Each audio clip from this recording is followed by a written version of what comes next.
হল থেকে দেখে এলাম তেজা সজ্জার নতুন তেলেগু সিনেমা মিরাই।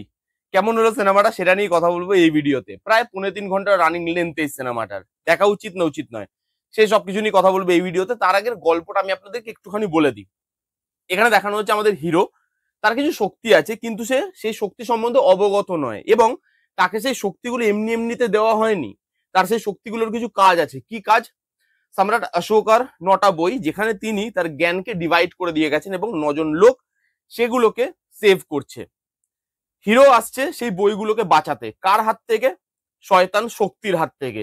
শেষ অব্দি বাঁচাতে পারছে না, এই নিয়েই গোটা সিনেমাটা। এবং এই হিরোই কেন, একেই কেন শক্তিগুলো দেওয়া হলো বাঁচানোর জন্য, কি গল্প আমাদের হিরোর, এবং এই সিনেমাটার সঙ্গে রামায়ণের কি সম্পর্ক, সেই সবকিছু নিয়েই এই সিনেমাতে দেখানো হয়েছে।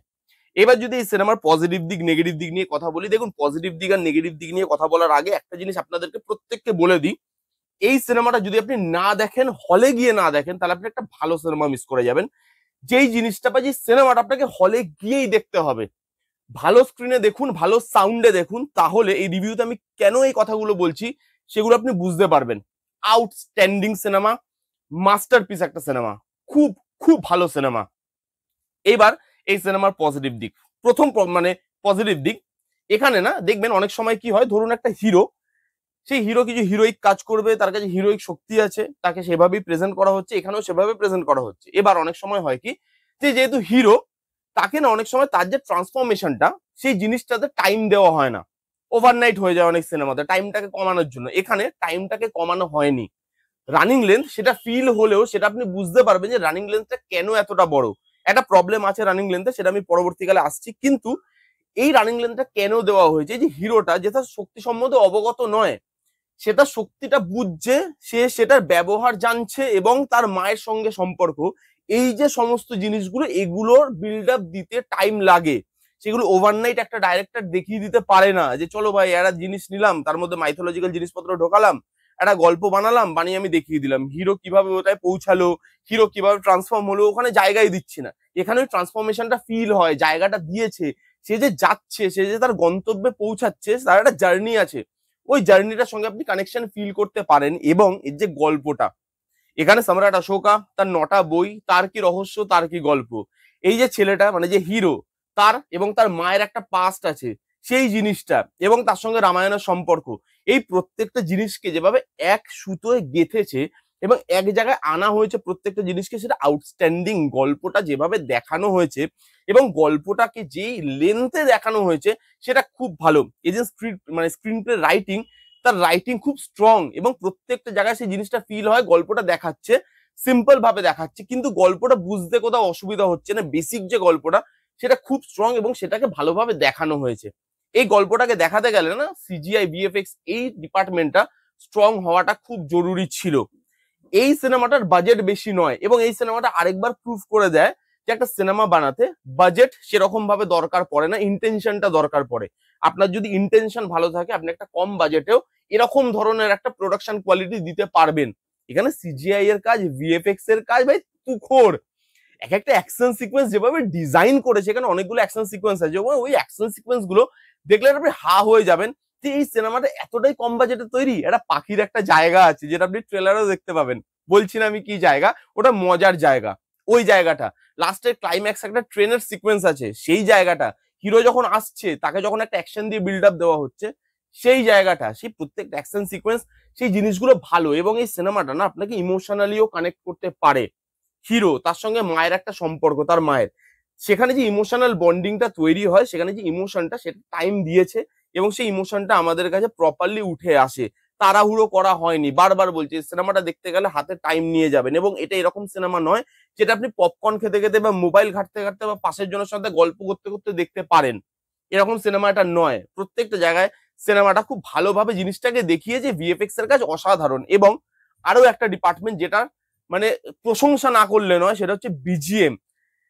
ভাই বিজিএম এক একটা জায়গায় ছিঁড়ে দিয়েছে, মানে ভাই, মানে এক একটা জায়গায় ওই অ্যাকশন সিন গুলোকে আপলিফট করছে। হিরো যেভাবে ট্রান্সফর্ম হচ্ছে, সেই জিনিসটাকে যেভাবে দেখাচ্ছে, প্রত্যেকটা জায়গায় বিজিএম এত ভালো, মিউজিকের কাজ এত সুন্দর, সেটা আউটস্ট্যান্ডিং। এবং লাস্ট সবার পারফরমেন্স, প্রত্যেকের পারফরমেন্স এখানে খুব ভালো। ভিলেনের পারফরমেন্স ছাড়া, সেটা আমি পরবর্তীকালে আসছি, কিন্তু এখানে প্রত্যেকের পারফরমেন্স ভালো। অ্যাজ হিরো তেজা সজ্জা ভালো পারফর্ম করেছে, তার মায়ের রোল জগপতি বাবু, তার মায়ের রোলটা করেছে শ্রেয়া শরণ, তার তার পারফরমেন্স, প্রত্যেকটা পারফরমেন্স এখানে কিন্তু বেশ ভালো এবং প্রত্যেকে তার নিজের পারফরমেন্স 100% দেওয়ার চেষ্টা করেছে।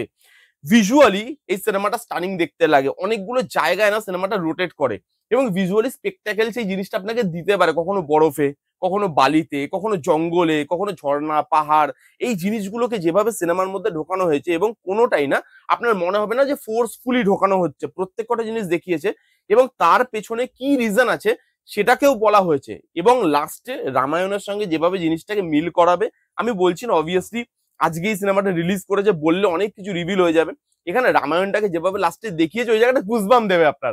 ক্লাইম্যাক্সে ওই রামায়ণের ওই পার্টটা আপনাকে গুজবাম দেবে, রামায়ণের পার্ট সঙ্গে কুম্ভ মেলা, ওই জায়গাটা না জাস্ট আউটস্ট্যান্ডিং একটা জিনিস প্রোভাইড করে আপনাকে। এই ছিল মোটামুটি পজিটিভ দিক। এবার যদি নেগেটিভ দিকে মুভ করি, আমি দেখবেন প্রথমে বললাম যে এখানে না যে টাইমটা নিয়েছে সেটা জাস্টিফাইড এবং সেটা বেশিরভাগ জায়গায় সেই টাইমটা ইউটিলাইজ করেছে তারা প্রপারলি। কিছু কিছু জায়গায় আপনার রানিং লেন্থটা ফিল হয়, কিন্তু তার পরবর্তীকালে আপনার মনে হয় যে ভাই যে রানিং লেন্থটা দেখাচ্ছে সেই রানিং লেন্থটা গল্পটাকে বোঝানোর জন্য টাইম দিচ্ছে, সেই জন্য সিনেমাটা বড় হয়েছে, ইমোশনটার সঙ্গে কানেক্ট করতে চাইছে, জার্নিটার সঙ্গে কানেকশন দেখাতে চাইছে, সেই জন্য টাইমটা নেওয়া হয়েছে। কিন্তু কিছু জায়গায় কিছু এলিমেন্ট আছে যেখানে আরো একটু টাইম কমানো যেত, সেই জায়গাগুলো আননেসেসারি। যেমন বন্ধুদের ট্র্যাকটা, সেই জায়গাটা আমার মনে হচ্ছে একটু বেশি টানা হয়েছে, সেই জায়গাটা আর একটু কমানো যেত। এখানে পুলিশের একটা ট্র্যাক আছে, কেন ট্র্যাকটা রাখা আমি বুঝতেই পারলাম না, ওই ট্র্যাকটার কোনো মানেই দাঁড়ালো না আমার জন্য। সেখানে আমার মনে হয়েছে আরো 10 থেকে 15 মিনিট এখানে সিনেমাটা রানিং লেন্থ কমানো যেত। বেশিরভাগ জায়গায় টাইমটাকে যে তারা নিয়েছে সেটা ইউটিলাইজ করেছে, কিন্তু এরকম কিছু কিছু ট্র্যাক আছে যেগুলো আননেসেসারি লাগে আপনার। তার সঙ্গে আরেকটা নেগেটিভ দিক আছে, দেখবেন সাউথের সিনেমা যখনই হিন্দি ডাবিং এ আসে, আচ্ছা এই সিনেমাটা কিন্তু হিন্দি ডাবিং অ্যাভেলেবেল আছে, হিন্দি ডাবিং ভালো, মোটামুটি খারাপ নয়, কিন্তু দেখবেন যখনই সাউথের সিনেমা আপনি এখানে হিন্দি ডাবিং এ আপনি দেখান, তখন দেখবেন এখানে না হিন্দি ডাবিং এ কমেডি যে পোর্শন গুলো সেগুলো ওভার দ্য টপ করে ক্রিন জিনিসপত্র ঢোকানো হয়। আগে সেগুলো বেশি হতো, এখন সেগুলো একটু কমে এসছে, কিন্তু এই সিনেমা তো ওগুলোর আবার সেই রিপিটেশনটা আপনি দেখতে পাবেন। সেই কমেডি পোর্শন গুলো আমার জন্য ওয়ার্ক করছে না এখানে হিন্দি ডাবিং এ। হয়তো সাউথের ল্যাঙ্গুয়েজে শুনলে বা অরিজিনাল ল্যাঙ্গুয়েজে শুনলে ওই যে ইয়েটা কমেডিটা সেটা আমার জন্য ওয়ার্ক করে যেত, কিন্তু যেহেতু আমি হিন্দি ডাবিং এ দেখেছি, হিন্দি ডাবিং এ সেই কমেডিটা, সেই ক্রিঞ্জ, এখানে যে মিম হয় সেই মিমের জিনিসপত্র ঢোকানো হয়েছে, সেই কমেডিটা আমার জন্য ওয়ার্কই করে না। সেখানে আমার মনে হয় যে ভাই ডাবিং এত এত ঠিক হয়ে গেছে, ডাবিং এত ইভলভ করে গেছে, তারপরে এরকম ধরনের ডাবিং কেন? কমেডি জায়গাতে সেই একই ধরনের হিন্দি ডাবিং এ সেই কমেডি গুলোকে সেই একটা ক্রিঞ্জ জিনিসপত্র দিয়ে প্রেজেন্ট করা, সেখানে আমার মনে হয়েছে যে কমেডির জায়গাটা আরেকটু বেটার ডাবিং এর দরকার ছিল, সেই জায়গাগুলো ওয়ার্ক করেনি। এবং এখানে ভিলেন, তার পারফরমেন্স আমার একটু দুর্বল লেগেছে কম্পেয়ার টু দ্য আদার্স। বাকি যারা পারফর্ম করেছে সেই কম্পারিজনে ভিলেনের পারফরমেন্স আমার একটু দুর্বল লেগেছে। মনোজ মাঞ্চু এই নাম বোধহয় ভিলেনের, খুব সম্ভবত যদি আমি ভুল না করি। তার ক্যারেক্টারটাও আরেকটু স্ট্রং করে লেখা উচিত ছিল, কারণ হিরোর যতটা শক্তি আছে ভিলেনেরও কিন্তু ততটাই শক্তি আছে। হ্যাঁ, তার শক্তিগুলো সে বাজে কাজে ব্যবহার করছে, তাই সে ভিলেন, কিন্তু এখানে ভিলেনের যে পাওয়ার আছে এত, সেখানে যে পাওয়ারটা না ঠিকভাবে শো হয় না। ভিলেনকে একটু দুর্বল ভাবেই প্রেজেন্ট করা হয়েছে এবং তার পারফরমেন্স হচ্ছে খুব আহামরি তা নয়, বাকিদেরটা ভালো, তার পারফরমেন্স আমার একটু দুর্বল লেগেছে, তার প্রেজেন্টেশনটাও আমার একটু দুর্বল লেগেছে। এছাড়া এই সিনেমাতে আর কোনো নেগেটিভ দিক নেই, খুব ভালো আউটস্ট্যান্ডিং একটা সিনেমা, যান গিয়ে দেখে আসুন, মজা পেয়ে যাবেন। প্রত্যেকটা অ্যাকশন সিকোয়েন্স দেখতে দেখতে ইমোশনালি কানেক্ট যেভাবে হবেন, জার্নিটার সাথে যেভাবে কানেক্ট হবেন, গল্পটা আপনি যেভাবে দেখতে পাচ্ছেন এবং গল্পটার মধ্যে যেভাবে রামায়ণ, সম্রাট অশোকা এই জায়গাগুলোকে নিয়ে আসা হয়েছে, প্রত্যেকটা জায়গায় ভিএফএক্স, সিজিআই, বিজিএম, প্রত্যেকটা জিনিস আপনাকে হুক করে রাখতে পারে এবং সিনেমাটা কিন্তু আপনাকে মজা দেবে 3.5 ঘন্টা, এটুকু আমি আপনাকে গ্যারান্টি দিতে পারি। খুব ভালো সিনেমা মিরাই, যান হলে গিয়ে দেখে আসুন। এই ছিল মিরাই বলে সিনেমাটা রিভিউ। কারা কারা দেখেছেন কমেন্ট করে জানান যে আপনাদের কিরকম লেগেছে। যারা যারা দেখেননি জান গিয়ে দেখে ফেলুন। কেমন লাগলো রিভিউটা জানাতে ভুলবেন না। ভালো লাগলে please give it a Thums up, like করবেন, কমেন্ট করবেন, শেয়ার করবেন, চ্যানেলটাকে মাস্ট মাস্ট সাবস্ক্রাইব করবেন। দেখা হচ্ছে নেক্সট কোনো ভিডিওতে, ততক্ষণ bye bye, take care and be safe.